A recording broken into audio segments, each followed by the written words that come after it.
السلام علیکم لسنرز، آئیے ایم راحت کی جرم و سزا پر مبنی ایک نئی کہانی سنتے ہیں۔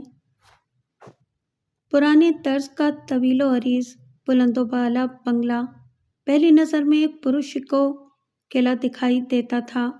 گرم و سرد موسموں نے عالیشان عمارت کے در و دیوار کو زیادہ متاثر نہیں کیا تھا۔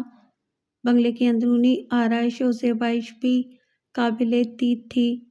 بنگلے کے درجنوں کمروں میں بیش قیمت نادر و نایاب اشیاء کا اتنا وسیع ذخیرہ موجود تھا کہ عمارت رہائشی کم عجائب گھر زیادہ لگتی تھی۔ آج رات اس محل نما بنگلے میں ایک ضیافت کا اہتمام کیا گیا تھا۔ مہمانوں کی گاڑیاں، ملبوسات اور دیگر لوازمات بتا رہے تھے کہ معاشی مرتبے کے اعتبار سے وہ بنگلے کے مکینوں سے کسی طرح کم نہیں ہیں۔ یہ درجن بھر مہمان بنگلے کے مرکزی ہال میں خوش گپیوں میں مصروف تھے۔ بنگلے کے باورچی خدمت گار نہایت مستعدی سے ان کی فرمائشوں کی تکمیل کر رہے تھے۔ چاندی والا گھرانے کی مہمان نوازی شہر کی اعلیٰ سوسائٹی میں ضرب المثل کی حیثیت رکھتی تھی اور چاندی والا ہاؤس میں منعقدہ کسی تقریب میں شرکت اعزاز کی بات بھی سمجھی جاتی تھی۔ ان تقریبات کے لیے کوئی خاص موقع یا جواز ہونا ضروری نہیں تھا۔ موجودہ تقریب بھی ایک ایسی ہی بلا جواز تقریب تھی۔ ارشاد چاندی والا اسکول کے زمانے میں عدیل کا کلاس فیلو ہوا کرتا تھا، لیکن پھر اے لیول کے بعد ارشاد کو اس کے باپ اکبر چاندی والا نے مزید تعلیم حاصل کرنے کے لیے بیرون ملک روانہ کر دیا۔ برسہ برس کے بعد عدیل اور ارشاد کا آمنا سامنا ہوا اور ان دونوں نے ایک دوسرے کو پہچان بھی لیا۔ وہ دونوں خاصی گرم جوشی سے ایک دوسرے سے ملے۔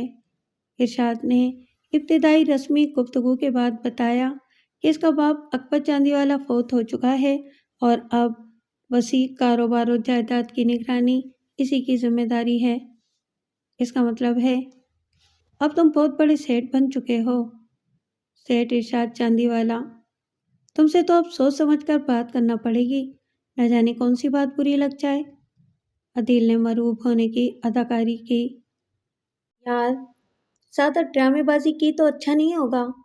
تو بھی تو تھانے دار بن گیا ہے، اصولاً تو ہمیں تم سے ڈرنا چاہیے۔ نہ جانے کس بات پر تیش کھا کر ہمیں اندر ڈال دو۔ ارشاد کی اس بات پر ان دونوں نے ایک ساتھ کہا لگایا۔ اور ہاں یار عدیل، میں بھول نہ جاؤں، کل شام میرے گھر پر ایک تقریب ہے، تمہیں ہر قیمت پر اس میں شریک ہونا ہے۔ میں کوشش کروں گا لیکن وعدہ نہیں کر سکتا۔ تم ہم پولیس والوں کی زندگی سے تو واقف ہو، نہ جانے کب کون سی مصیبت سر پر پڑ جائے۔ ہمارا تو نہ دن اپنا ہے اور نہ رات۔ عدیل نے اپنی مجبوری بتائی۔ مجھے پتا تھا تم یہی کہو گے۔ اچھا، تم اپنی طرف سے کوشش تو کرنا، جلد نہ آ سکو تو دیر سے آ جانا، میں تمہارا انتظار کروں گا۔ عدیل انکار نہ کر سکا۔ اسے محض اتفاقی کہنا چاہیے کہ انسپکٹر سرفراز احمد نے شام کو اسے ایک کام سونپا جو توقع سے پہلے مکمل ہو گیا اور عدیل وقت پر تقریب میں پہنچ گیا۔ ارشاد چاندی والا نے اسے دیکھ کر نہایت خوشی کا اظہار کیا۔ وہ دونوں آپس میں باتیں کر رہے تھے کہ ایک خوش شکل اور خوش لباس لڑکی ان کے پاس آن کھڑی ہوئی۔ اوہ راحلہ، تم! اب میں تمہاری یادداشت اور ذہانت کا امتحان لوں گا۔ ذرا بتاؤ تو صحیح کہ ہماری یہ مہمان کون ہیں؟ دراز قامت راحلہ کی فراخ پیشانی پر محض چند لمحوں کے لیے سوچ کی لکیریں نظر آئیں، پھر اس نے ایک دلکش مسکراہٹ کے ساتھ کہا، عدیل احمد ہیں، آپ کے بچپن کے دوست اور کلاس فیلو ہیں۔ میں نے درست پہچانا ہے نا؟